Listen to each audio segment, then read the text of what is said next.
Nul n'est prophète en son pays. Une relecture pertinente et impertinente des évangiles en 8 épisodes. Proposée par Denis Moreau, avec le concours de Radio Notre-Dame, des éditions du Seuil et des librairies La Procure. Épisode 8. Celui par qui le scandale arrive.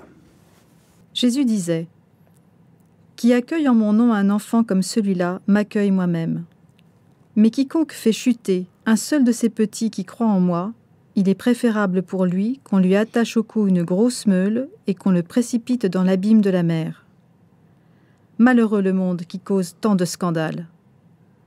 Certes, il est nécessaire qu'il y en ait, mais malheureux l'homme par qui le scandale arrive. Si ta main ou ton pied entraîne ta chute, coupe-les et jette-les loin de toi.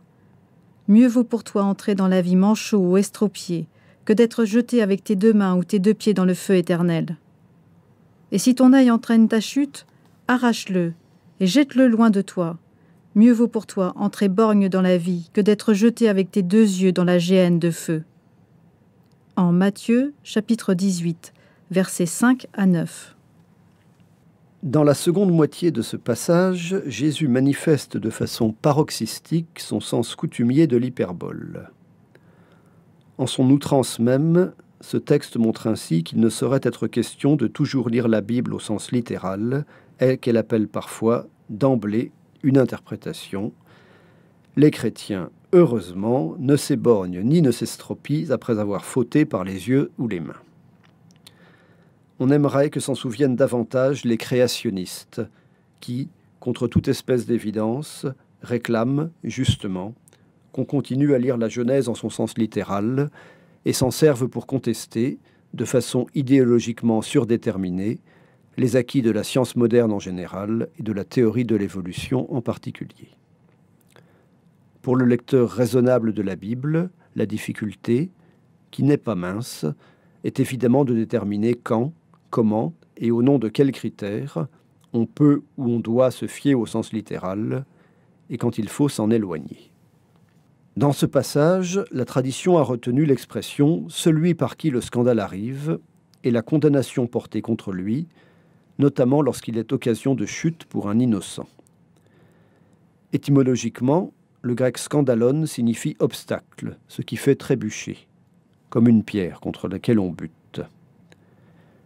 Dans la lignée de ce texte évangélique, le mot scandale a d'abord désigné le fait de créer, par ses actions, son exemple, ses conseils, une occasion de pécher pour autrui, avec l'idée que c'est spécialement grave quand cet autrui est innocent, tel un enfant, un pauvre ou un naïf. Dans une acception sécularisée, celui par qui le scandale arrive est alors la personne qui incite autrui à mal se conduire. Mais le mot scandale a aussi évolué pour désigner le fait de faire un scandale, de mettre à mal publiquement et de façon tapageuse les croyances ou les habitudes d'une personne ou d'une communauté, c'est-à-dire faire de l'esclandre. Le mot vient du latin scandalum. De ce point de vue, celui par qui le scandale arrive désigne un provocateur, et l'expression peut parfois, loin de son sens évangélique, prendre une tonalité laudative, véhiculant l'idée d'une remise en question, brutale mais au fond bienvenue, des préjugés, des coutumes trop hâtivement acceptées, des idées toutes faites. À la fin de ce texte apparaît le mot « géhenne » qui est utilisé plusieurs fois dans les évangiles. C'était le nom d'une vallée située près de Jérusalem, où les anciens Juifs réalisèrent, semble-t-il, des sacrifices humains, puis où on entreposa les ordures pour les brûler. Dans la littérature juive, le mot en est venu à désigner un lieu de malédiction, et plus spécialement l'endroit où souffrent, brûlent, les réprouvés après leur mort, c'est-à-dire, dans le lexique chrétien, l'enfer. En français, le terme est désormais vieilli et rare.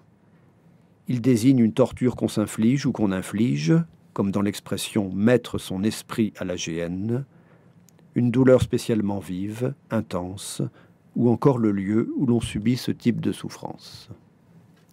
Dans Les Contemplations, de Victor Hugo. Merci, toi dont le cœur aima, sentit, comprit. Merci, devin.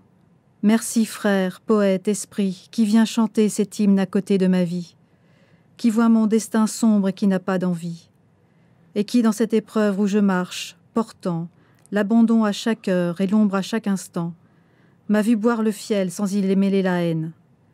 Tu changes en blancheur la nuit de ma géhenne, et tu fais un autel de lumière inondée, du tas de pierres noires dont on m'a lapidé.